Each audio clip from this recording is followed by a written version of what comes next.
गोवर्धन पर्वत उठाने की कहानी। ब्रज में एक बार भारी वर्षा होने लगी। ये वर्षा देवराज इंद्र के क्रोध के कारण हुई थी। हुआ यूं कि गोकुल के सभी लोग हर साल इंद्र देव की पूजा किया करते थे ताकि वे अच्छी वर्षा कर सकें।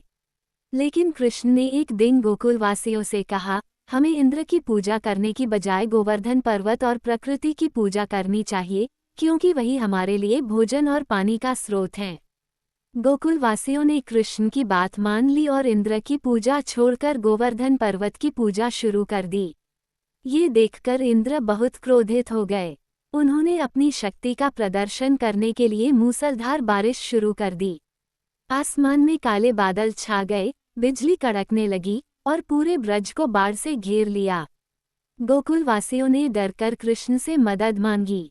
कृष्ण ने मुस्कुराते हुए कहा, चिंता मत करो, मैं तुम सभी की रक्षा करूंगा। उन्होंने अपने छोटे से हाथ की छोटी उंगली से गोवर्धन पर्वत को उठा लिया। सभी गोकुलवासी और उनके पशु गोवर्धन पर्वत के नीचे आकर सुरक्षित हो गए। 7 दिन और 7 रात तक इंद्र बारिश करते रहे, लेकिन कृष्ण ने पर्वत को गिरने नहीं दिया। आखिरकार इंद्र को अपनी गलती का एहसास हुआ। उन्होंने कृष्ण के पास आकर क्षमा मांगी। कृष्ण ने कहा, सभी को अपनी शक्ति और घमंड का त्याग करना चाहिए। हमें हमेशा दूसरों की मदद करनी चाहिए और प्रकृति का सम्मान करना चाहिए। इस प्रकार गोवर्धन पूजा की परंपरा शुरू हुई और यह घटना हमें सिखाती है कि भगवान हमेशा अपने भक्तों की रक्षा करते हैं। कृष्ण और बकासुर की कहानी। एक बार मथुरा के पास बकासुर नामक एक राक्षस ने उत्पात मचाया। वह लोगों को परेशान कर रहा था और यमुना नदी के किनारे का हर स्थान अपने कब्जे में ले लिया था। बकासुर की ताकत इतनी थी कि कोई भी उसे चुनौती नहीं दे सकता था। वह दिन रात लोगों को डराता और उन्हें तंग करता था।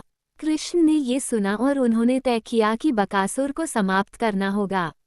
एक दिन कृष्ण अपने भाई बलराम के साथ बकासुर के इलाके में पहुंचे। बकासुर ने कृष्ण को देख लिया और तुरंत उन्हें चुनौती दी। बकासुर अपनी पूरी शक्ति के साथ कृष्ण पर हमला करने के लिए आया, लेकिन कृष्ण ने अपनी तेजी और शक्ति से बकासुर को हराया। कृष्ण ने बकासुर को धरती पर गिराकर उसकी जान ले ली और मथुरा के लोगों को राहत दी। कहानी का संदेश। ये कहानी यह सिखाती है कि धर्म और सत्य की हमेशा जीत होती है। कृष्ण ने बकासुर के जैसे राक्षसों को पराजित करके ये सिद्ध किया कि बुराई का अंत अवश्य होता है। कृष्ण और शंखासुर की कहानी। कृष्ण की लीलाओं में एक और रोमांचक कहानी है, जिसमें उन्होंने शंखासुर राक्षस का वध किया।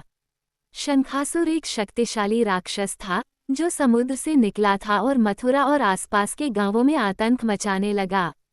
उसका नाम शंखासुर इस कारण पड़ा क्योंकि वह हमेशा एक विशाल शंख बजाता था, जिससे पूरे क्षेत्र में डर फैल जाता था। शंखासुर का उत्पात। शंखासुर ने यमुना नदी के पास अपनी पकड़ बना ली थी और हर व्यक्ति को डराता था। वह न केवल मानवों को, बल्कि देवताओं और अन्य प्राणियों को भी नुकसान पहुंचाता था। उसकी शक्ति इतनी बड़ी थी कि वह पूरी धरती को आतंकित कर रहा था। कृष्ण ने जब ये सुना तो उन्होंने तय किया कि शंखासुर का वध किया जाए। कृष्ण जानते थे कि शंखासुर की शक्ति उसका शंख ही है। अगर वह शंख को खत्म कर देंगे तो शंखासुर कमजोर हो जाएगा। कृष्ण का शंखासुर से मुकाबला। कृष्ण शंखासुर से मुकाबला करने के लिए उसके क्षेत्र में पहुंचे।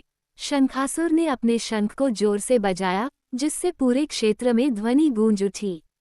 यह आवाज इतनी तेज थी कि लोग डर के मारे कांपने लगे।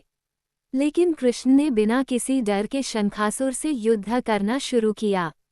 कृष्ण ने अपनी अद्भुत शक्ति से शंखासुर का शंख छीन लिया और उसे तोड़ डाला। शंखासुर की शक्ति खत्म हो गई और वह कृष्ण के हाथों मारा गया।